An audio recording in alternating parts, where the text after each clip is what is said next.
Manchester United are out of the Champions League. They've been beaten 2-1 by Sevilla at Old Trafford. 2 goals in the second half from the substitute Ben Yedder. United didn't offer a huge amount throughout the game and they have been made to pay. There's wild celebrations ongoing at Old Trafford by the Sevilla players with their supporters, and rightly so. We can go to Kevin Kilbane right now, who's been watching the game. What do you say about that, Kevin? It was a smash and grabs of sorts in the end by Sevilla, but Manchester United offered so little throughout the 2 legs. Yeah, you're spot on. I was listening to you there saying offering so little. That's exactly how it was, Nath. I mean, the way that they started the game, Man United, you're expecting, given how they played in the first leg, setting up the game, it wasn't a great performance. We all know that away from home over in Sevilla, but it was set up for a big United night. The atmosphere was probably generated throughout, I think, by Sevilla supporters. You can probably hear them to my right, down beside me here now.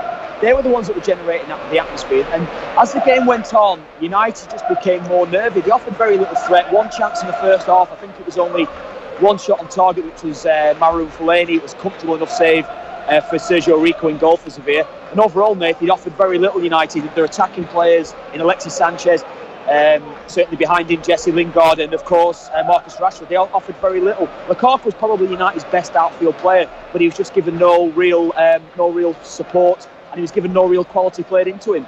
How much of that comes down to Jose Mourinho's team selection, going with Marouane and Fellaini in the middle of midfield? Now, I understand Paul Pogba had been struggling with injury, but looking at that Sevilla midfield of Nzonzi and Banega, they seemed to completely dominate, particularly in the first half. United couldn't get a real foothold in the game and found themselves giving up more opportunities than really you would expect from a home team. Yeah, I'd certainly lay the blame totally at Jose Mourinho for tonight.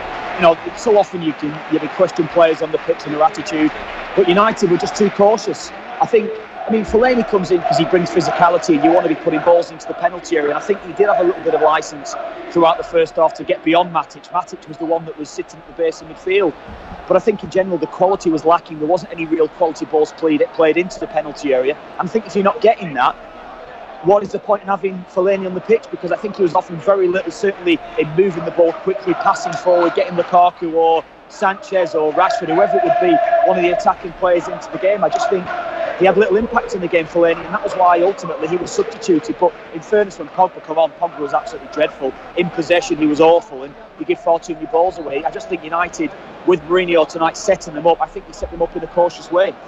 Sevilla hadn't taken a single point from any of their games against the top 4 in the Spanish league. It's their first time through to a Champions League quarter-final in 60 years. They've a terrible record away from home in the European Cup as well. Granted, they've done well in the Europa League. This is a team that United should be, you would have to think, at home, going out aggressively, going after. They've just beaten Liverpool at the weekend. There's no need for a Jose Mourinho defensive masterclass. This is a game you go out in control, you win it well. Why doesn't he have the confidence in his players to let them go and do that? Well, and I think you look at the striking options that they had. You mentioned there Ben Yedder coming on. He's the top scorer. They leave the top scorer on the bench tonight. So that's a suggestion that Vincenzo Montella, the Sevilla coach, is going to be a little bit more cautious, and rightly so. You're going to Old Trafford, you're going to Man United. There is still that fear coming here. So there was no real need for United tonight, I think, to play with that cautious mindset. Muriel, who played up front for Sevilla, was never going to run away from Smalling and Bailly. He never had that sort of pace to get. Oh, we seem fullbacks. We just seem to have lost Kevin for a minute. We will try and get him back. He's obviously at Old Trafford, where there's a whole lot going on and hard to get a connection. Right in the middle of it, yeah. He lays the blame totally at Jose Mourinho's door, and the criticism is going to be very harsh on Mourinho for this, because I definitely got the sense that this was a huge week for United. Now, they went and they beat Liverpool and they were very convincing, and they got their tactics spot on. They found an area between Lovren and Alexander-Arnold they could really target. But even then, you could question why it's taken so long for Marcus Rashford to get back into the team. So many of the games against the top 4, top 6 in the Premier League, he's tried the Jose defensive masterclass to try and suck the life out of the game, and by and large it hasn't been working. And again tonight, he's been caught out. Yeah, and I think the killer as well is the criticism relates to tonight, but it probably relates to the first leg more than anything. That I know everyone can be a genius in hindsight with these things, and what's a good first leg result, but really, you look at this Barcelona team going into tomorrow night, that they got their goal in Chelsea. If you want to give yourself a strong position against a team that has frailties like Sevilla to do, you score away. and that it just left him on that knife edge. Of course, I still think the players have to take responsibility, some individuals, for not doing enough on the night to get it done. Yeah. But the approach away from home, I think, is as damning as anything that happened tonight in terms of team selection. Kevin is back with us from Old Trafford. On that, you mentioned Paul Pogba, who came on and just seemed to give the ball away time and time again. But he's not the only one. Rashford couldn't make the same impact as he did against Liverpool at the weekend. Alexis Sanchez looks a shadow of the player that he was at Arsenal 18 months ago, 2 years ago. Hasn't settled in at all. Good energy, but just seems like a player totally shot in confidence right now. There seems to be, for all the money spent attacking-wise, whatever about defensive problems, attacking-wise, a whole host of problems. Yeah, I'm with you. I mean, Greg Souness was in the TV3 studio tonight, Nathan, and he was saying pretty much the same thing about Alexis Sanchez in particular, saying he can't understand why he hasn't made an impact. He was maybe laying the suggestion that Jose Mourinho, in the way that he sets his side up with that negative mindset, is not necessarily getting the best out of those attacking players. I mean, I just listened to a little bit at the back end what Dan was saying there as well, and I've got to agree totally with what Dan was saying. One shot on target for United in 3 halves of football, that came in the first half here tonight. That's where United have lost the game, by not being a little bit more adventurous over there in Sevilla, because United would still have had to score here tonight regardless if they'd have lost that game 1-0. And I understand that's the cautious approach of Mourinho, and he's coming back thinking, right, we haven't been beat away from home. But that's where United, I think, have lost this game, I think, overall. Was Mourinho complacent? Were United complacent? There was no great expectation from Sevilla when the draw was made that of many of the English teams, United had one of the easier draws, that they were at home, they'd got their scoreless draw, they were confident they would score goals. Did you get a sense from United from the off in the stadium that there was the intensity you would need from a team in the last 16 of the Champions League? No, totally not at all. And that is why the nervousness and the edginess probably set in around Old Trafford very, very early. I think it was maybe 10 or 15 minutes in when you started to hear the groans going around the stadium.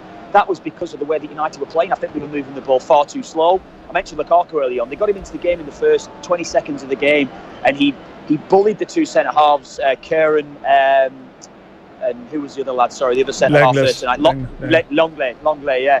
He just absolutely bullied them out of it. And you could see Lukaku was up for it tonight. He wanted the ball to be played into him early, but far too often, with Fellaini and even Matic tonight as well, he was guilty of it. I think they were going sideways and backwards. They weren't necessarily getting the forward players into the game, particularly Lukaku, and that was why they lost it. I think he was too cautious, and that is when the edginess set in, and that built throughout. And then when Ben Yedder came on, he just exploited United's weakness defensively. How big a setback do you think this is for Mourinho? They're going to finish second in the league, but they could end up losing the title to Manchester City in 3 weeks' time. They're going to finish maybe 15, 17, 18 points behind Manchester City. They're a million miles away from Pep Guardiola's side. And in Europe, they look a million miles away from them as well. The one thing you'd think watching them tonight was, even if they got through, there's not many teams left in the last 8 that they'd be able to beat with that sort of attitude. Is it a big setback, or is this something they can actually take, learn from, build on next season? No, I think it's a massive setback. I mean, let's be quite honest now. Sevilla are not one of the strongest sides in Europe. I think we all thought when United were drawn against Sevilla, this is a good chance for United to get to the last 8.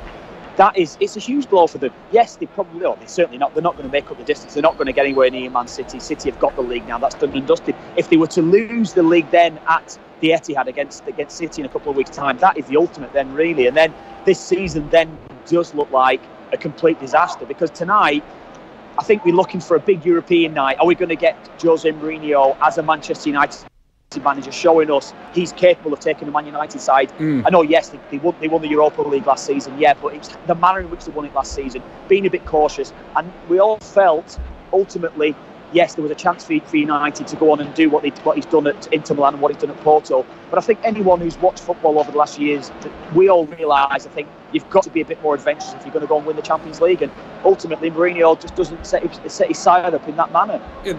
That doesn't seem as though that was a performance acceptable for Manchester United, for any leading European team at home in a knockout game in the Champions League, to be that passive, to go out against the Sevilla side without even ever looking like you were going to land some sort of a knockout blow. Yeah, you're passive at home, and I know that yes, you can't really look back too much and think, yeah, how do Man United play Europe? And you get the energy, you get the buzz when you're at Old Trafford for a big Champions League night. But ultimately, that's what's in a lot of supporters' minds when they're coming here tonight. They're expecting United on the front foot, going to close down Sevilla's defenders, put them under pressure, serious pressure. And tonight, it just wasn't there from United. You mentioned the too passive. With the ball, yes, far too slow in moving the ball. But without the ball tonight, there was no energy in United's performance. They didn't go and close Sevilla down. And you mentioned Banega, particularly Nzonzi. We've all seen Nzonzi play for Stoke or Blackburn Rovers in the Premier League. He's a good footballer, don't get me wrong, but should he be competing alongside the likes of Matic and Fellaini, Pogba, Tommy, whoever it be? Could he get a Man United side? I would suggest no, he can't. All right, Kev, we're going to have to let you go. The Sevilla supporters sound like they're enjoying themselves. Turn on your headphones and listen to Graham Souness, who's on TV3 at the moment. I can't hear what he's saying, but I can tell you he's angry. He's very, very angry. We'll see you in studio tomorrow evening. Kevin will be back with us tomorrow night. Kenny Cunningham is joining us in studio as well.